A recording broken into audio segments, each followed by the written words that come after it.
नमस्कार दोस्तों, मैं संतोष कुमार आप सभी को स्वागत करते हैं आपके बीपीएससी ग्लोबल सहरसा में।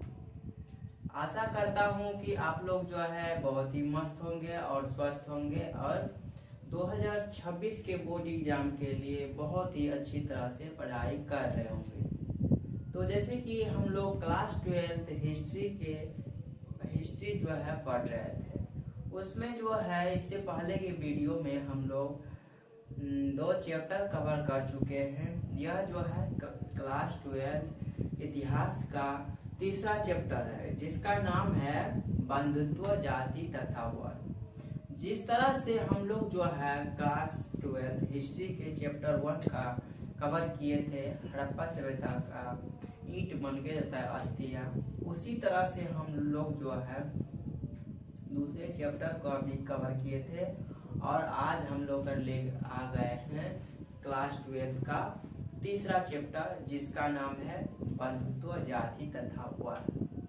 इसमें हम लोग पढ़ेंगे 600 ईसा पूर्व से लेकर 600 ईस्वी तक। इसमें हम लोग कहां से कहां तक पढ़ेंगे, तो 600 ईसा पूर्व से लेकर 600 ईस्वी तक पढ़ेंगे। जैसे कि उसमें हम लोग इससे पीछे वाले वीडियो में जो हम लोग पढ़े थे वहां तक के बारे में, राजा, किसान और नगर के बारे में, इसमें हम लोग जानेंगे कि इन सभी का विकास जो है किस तरह से हुआ था।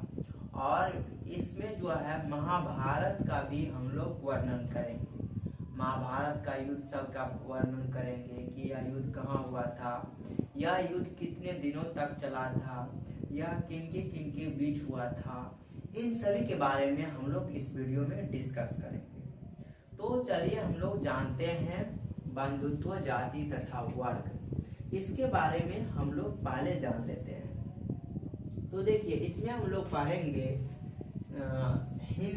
हिंदू पुरानी ग्रंथों के अनुसार हमें 4 युगों के बारे में, 4 युग जो होता है, जैसे कि कलयुग होता है, सतयुग होता है, इसी तरह के युग जो होते हैं ना, हम लोग 4 युग के बारे में हम लोग पढ़ेंगे। कितने युग के बारे में? 4 युग के बारे में। यदि आप लोग को पता है कि अभी जो है किस युग चल रहा है, कौन सा युग चल रहा है, तो आप लोग कमेंट करके बताइए, ताकि हमें अच्छा लगे और आपका भी रिवाइजिंग होते रहे। तो देखिए, हम लोग पहले जानते हैं कि यह जो है 4 युगों के बारे में जो है हम लोग अध्ययन करेंगे, यानी कि पढ़ेंगे जो है 4 युग के बारे में। इसके बारे में पढ़ लेते हैं, उसके बाद जो है हम लोग महाभारत के बारे में जानेंगे। तो सबसे पहले देखिए, पहला युग जो है, पहला युग क्या नाम है पहला युग का? तो पहला युग जो है, सबसे पहले युग जो पहले युग जो थे, वह कौन से युग थे? तो सतयुग थे। कौन से युग थे? सतयुग थे। सतयुग थे। इसमें जो है इस युग में अच्छे और बुरी शक्तियां अलग अलग एक ही लोग में रहती थी। अच्छी शक्तियां जो है अलग अलग लोग में रहते थे। लोग का मतलब होता है, जैसे कि हम लोग जो है कौन सा ग्रह पर आते हैं, तो पृथ्वी ग्रह पर आते हैं। हमारे पृथ्वी के अलावा जो है कुल कितने ग्रह हैं? तो 7 ग्रह हैं। तो उसी तरह से, जिस तरह से हमारे पृथ्वी पर जो है हम एक शक्तियां होंगे जो अच्छा काम करते होंगे, और इसके अलावा जो है मंगल ग्रह पर कोई शक्तियां होगी, वह जो है बुरी होगी। तो उस तरह से जो है सतयुग में सभी शक्तियां जो है अलग अलग एक ही युग में, यानी कि एक ही लोक में जो है नहीं रहते थे, वह अलग अलग लोक में रहा करते थे। अलग अलग शक्तियां, बुरी शक्तियां हो या अलग अलग शक्तियां जो है सभी अलग अलग लोक में रहा करते थे। कौन सा युग में? तो सतयुग में। उसके बाद आता है हमारा युग जो है त्रेता युग। उसके बाद आता है हमारा दूसरा नंबर में जो है वह कौन सा युग है? त्रेता युग है। इस युग की बात करें तो इस युग में जो है, इस युग में अच्छे और बुरे शक्तियां एक ही साथ एक ही लोक में रहते थे। जैसे कि हम जाने कि सतयुग में जो है, सतयुग में अलग अलग ग्रह पर यानी कि अलग अलग लोक में अलग अलग शक्तियां हुआ करती थी। और त्रेता युग की बात करेंगे तो जैसे कि हमारे पृथ्वी है, तो इसी पर जो है, इसी पर दो तीन शक्तियां, अच्छी शक्तियां और बुरी शक्तियां भी, अच्छी शक्तियां और बुरी शक्तियां एक ही लोक में रहा करते थे। अच्छी शक्तियां और बुरी शक्तियां एक ही जो है, एक ही ग्रह मान लीजिए या एक ही लोक मान लीजिए, इसी तरह से जो है रहा करते थे। कौन सा युग में? त्रेता युग में। उसके बाद जो हमारा आता है द्वापर युग। द्वापर युग की बात करें तो इस युग में जो है अच्छी और बुरी शक्तियां एक ही परिवार में हुआ करती थी। कैसे? द्वापर युग में, तो इस युग में जो है अच्छा शक्तियां और बुरी शक्तियां जो है लोक के बाद परिवार में आ गया। इस युग में जो है अच्छी शक्तियां और बुरी शक्तियां जो है, अच्छी लोग या बुरे लोग जो है एक ही परिवार में होने लगा। जैसे कि एग्जाम्पल के लिए मान लीजिए पांडव और कौरव, जैसे कि यह दोनों जो है, यह दोनों एक ही परिवार के थे, एक ही पिता का पुत्र था। लेकिन कौरवों जो है अच्छा काम नहीं करते थे, बुरे काम करते थे, और पांडवों जो है अच्छे काम करते थे। इसीलिए जो है पांडवों की जीत हुई और कौरवों की हार हुई। यह सब क्वेश्चन जो है बहुत ही बार पूछे जाते हैं कि किसकी जीत हुई थी, महाभारत के युद्ध में जो है किसका जीत हुआ था। तो आपको बताना है पांडवों की जीत हुई थी और कौरवों की जो है हार हुई थी। उसके बाद जो हमारा आता है अगला युग, वह है कलयुग। जैसे कि आप लोग तो सुनते ही होंगे, शॉर्ट वीडियो हो गया वगैरह वगैरह में सुनते ही होंगे कि कलयुग आ गया है, क्या करोगे भाई, कलयुग आ गया है। तो यही है कलयुग। तो कलयुग में जो है, जैसे कि हम बता दें कि अच्छे एक ही व्यक्ति होते हैं, उसमें अच्छे शक्तियां होती है, बुरे शक्तियां होती है, यानी कि जैसे मन कर रहा है तैसे अभी के युग में जो है लोग कर रहा है।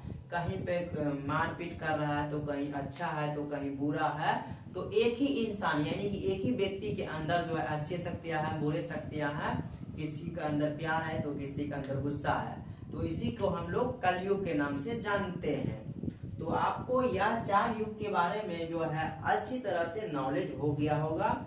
आई होप इतना तक में जो है आपको कोई दिक्कत नहीं होनी चाहिए।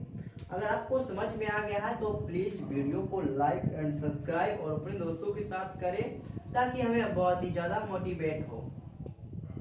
अब हम लोग जानते हैं महाभारत के बारे में। किसके बारे में? महाभारत के बारे में पढ़ेंगे। महाभारत के बारे में पढ़ने से पहले आप लोग से एक ही रिक्वेस्ट है कि यदि आप लोग अभी तक हमारे चैनल को सब्सक्राइब नहीं किए हैं तो प्लीज सब्सक्राइब कर बेल आइकन को दबाकर अपने दोस्तों के साथ शेयर कर दें, ताकि हमें बहुत ही ज्यादा मोटिवेट हो और आपके लिए बेहतर से बेहतर कर पाए। अभी हम लोग व्हाइट बोर्ड पर पढ़ रहे हैं, यदि आप लोग का सपोर्ट रहा तो हम डिजिटल बोर्ड ले आ सकते हैं, लेकिन आप लोग का सपोर्ट रहेगा तब। अब हम लोग जानते हैं महाभारत के बारे में। तो देखिए यह युद्ध जो है, यह महाभारत की रचना जो है, महाभारत की रचना महर्षि वेद व्यास ने किया था। किसने किया था? महर्षि वेद व्यास ने किया था। महर्षि वेद व्यास ने किया था। और महाभारत की रचना जो है, महाभारत की रचना की बात करें तो 500 वर्ष लगा था। कितने वर्ष लगा था?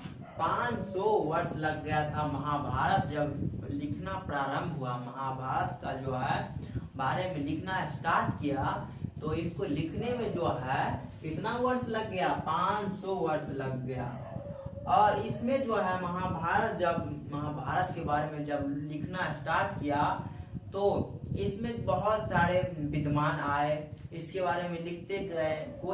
एक व्यक्ति तो 500 वर्ष जीवित नहीं रह सकता है, इसीलिए इसका लेखन जो है 500 साल हुआ। और इसमें जो है बहुत सारे वैज्ञानिकों आए, विद्वान आए, इसके ऊपर लिखा, महाभारत को लिखा और निधन होते गया। और जो लास्ट में आया उसका नाम जो है, जो पूरी तरह पूरा किया महाभारत को, उसका नाम क्या था?